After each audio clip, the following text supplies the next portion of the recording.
Haïti, c'est un domaine. La République d'Haïti, la République dominicaine, c'est deux républiques sur une même île. Et l'île s'appelle l'île d'Haïti.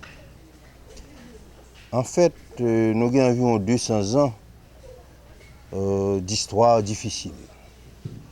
D'histoire qui fait de tensions,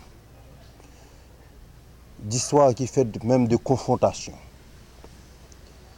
Et malheureusement, l'approche de la Dominicanie, c'est toujours une approche de vengeance. C'est toujours une approche de revanche. Et je dis en 2015,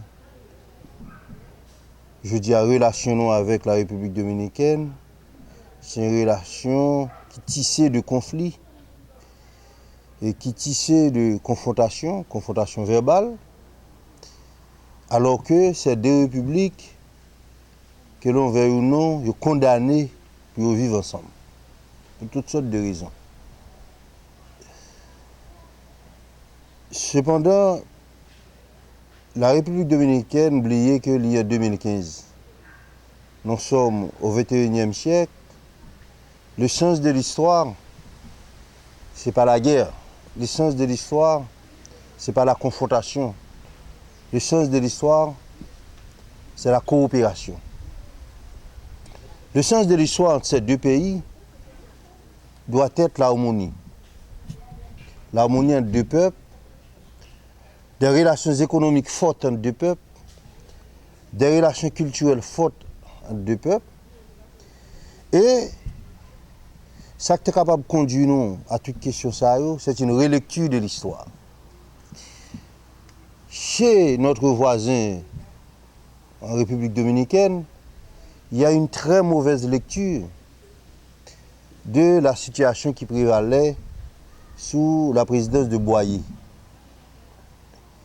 Boyer n'avait pas cultivé en quelque sorte une sorte d'attitude raciste envers la Dominicanie. Ce n'était pas du tout le cas. Boyer, comme Dessalines, son prédécesseur, comme tous les généraux qui ont fait la guerre de l'indépendance, ils ont vécu de la hantise de retour des Français. Et les Français disaient toujours qu'ils ont retourné en Haïti. Et il y a un seul côté pour passer pour retourner en Haïti, c'était par la Dominicanie, la République voisine.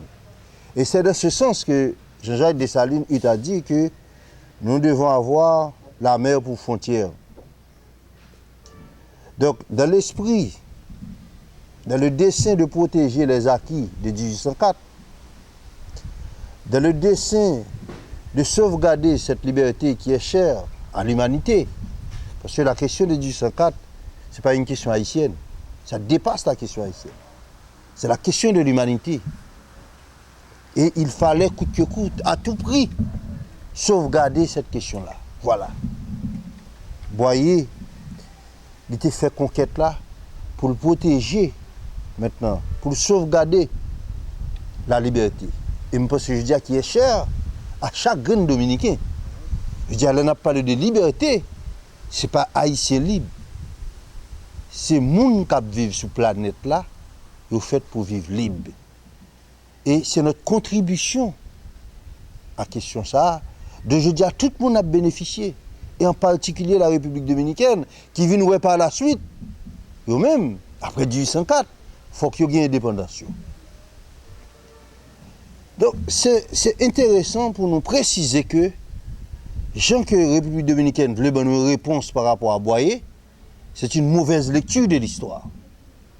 Et dans le niveau de développement économique, dans le niveau d'intégration que la République dominicaine est arrivée par rapport aux autres nations maintenant de la planète, c'est minimum, il faut être capable de comprendre.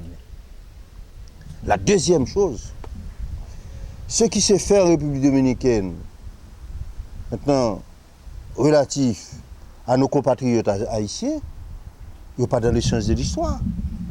Le racisme est banni. Les mauvais traitements, ils sont bannis. Vouloir transformer maintenant des Haïtiens en esclaves, peut-être c'est inacceptable au XXIe siècle. Les conditions de vie des Haïtiens en République dominicaine Et la façon dont la Dominicaine traite les Haïtiens est inacceptable aux yeux de l'humanité. Tout dernièrement, maintenant, la Dominicanité refusait même une pièce d'identité pour des Dominicains. Je dirais Dominicains, parce que nous fait aux États-Unis, en République dominicaine. Le fait qu'ils sont d'origine haïtienne, maintenant, ils ont refusé toute pièce d'identité. Donc, maintenant, ça qu'a fait la République dominicaine, il n'a pas fait honneur à la République dominicaine. Non, nous ne sommes pas capables seulement de parler de la République dominicaine, c'est parler de nous-mêmes. Quelle est la réponse à tout cela? La réponse, c'est que les élites haïtiennes, les dirigeants politiques haïtiens, je dis qu'il faut que maintenant tout, la seule façon qu'on peut résoudre le problème, ça définitivement, c'est la reconstruction d'Haïti. Sur le plan économique, sur le plan politique, institutionnel, sur le plan social, sur le plan culturel. Il faut que nous reconstruisions un pays. Côté haïtien capable de dire, lui capable de vivre la caille. Côté haïtien pas obligé de transformer tête en esclave pour la survivre. Je dis à moi-même pour une seule réponse. C'est-à-dire que faire la conquête du pouvoir, gérer autrement, reconstruire Haïti et permettre nous de raison pour espérer la caille. Remettez Haïti dans le Conseil des Nations avec toute sa dignité. Bien mérité. Remettez Haïti dans le Conseil des Nations. Par l'éducation, par le travail, par la justice. Voilà. Maintenant, ça peut nous prendre 10 ans, 15 ans, 20 ans, mais nous devons commencer dès aujourd'hui. Nous devons commencer cette année même avec les prochaines élections. Des élections crédibles, honnêtes et démocratiques qui permettent nous des dirigeants légitimes et ces dirigeants ont une seule mission, reconstruire Haïti. Permettre que chaque Haïtien, d'ici et d'ailleurs, que l'en Amérique du Nord, que l'en Europe, que l'en Afrique, que la République dominicaine, c'est l'idée de retourner, qu'il y a des structures d'accueil, qu'il y a des conditions pour vivre la caille. Et lorsque on parle d'un État failli, le cas d'Haïti, et la première dimension qu'il faut considérer, c'est la dimension culturelle. C'est la dimension nationaliste, c'est la dimension patriotique. La dimension d'ordre immatériel. Donc, nous avons l'État qui perd le sens de l'honneur. Nous avons l'État qui perd le sens de la nation, le sens de la patrie. Nous avons l'État, trop souvent, qui a des comportements apatrides, qui vivent comme des flibustiers. Donc, c'est ça. Donc, nous avons l'État qui n'est pas en compétition avec la République dominicaine, qui n'est pas en compétition avec la Jamaïque, avec Porto Rico, avec aucun autre pays sur Terre. Et dimension, ça, du fondamental, du capital. Cette dimension nationaliste, cette dimension patriotique, cette dimension politique, est indispensable pour que nous soyons capables de résoudre les choses matérielles. Donc, l'année 2015, c'est une année très importante, dans le sens que faut que nous reconstruisions l'État, il faut que nous repensions l'État. Quand je parle de reconstruction politique et institutionnelle, je parle d'abord d'une autre mentalité. Et je parle d'une autre mentalité, côté héritage, nous ne sommes pas capables de quitter l'héritage de côté. Nous avons une source, 1804. Nous avons une source, c'est 1804.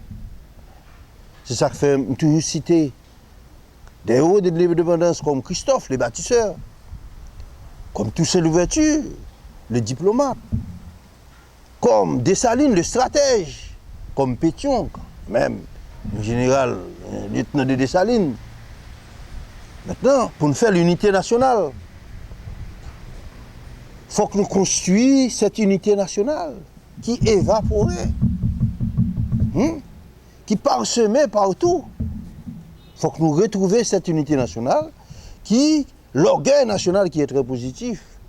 Maintenant, dans le cadre de pays, pour nous capables, mettez question ça au service de ce pays. Non pas pour maintenant faire des confrontations, mais si vous ne pas exister, vous n'êtes pas capable de coopérer, vous n'êtes pas capable de coexister. Il faut d'abord exister avec identité, avec vision, pour capable intégrer dans le Conseil des Nations. Et si nous étions dans le sujet, pour nous capables maintenant, et maintenant vivre, hein, cohabiter avec la République dominicaine sur cette île. Sur cette île. Donc c'est ça la question. Reconstruire l'État.